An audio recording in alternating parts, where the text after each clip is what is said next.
Finally বহুত বছর পর রয়্যাল এনফিল্ডের শোরুমে চলে আসলাম। খুলনায় শোরুম হয়েছিল, আসা হয় নাই।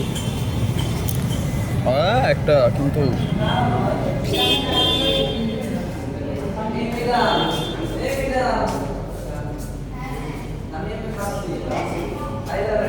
Please don't sheet pre book. ও আচ্ছা,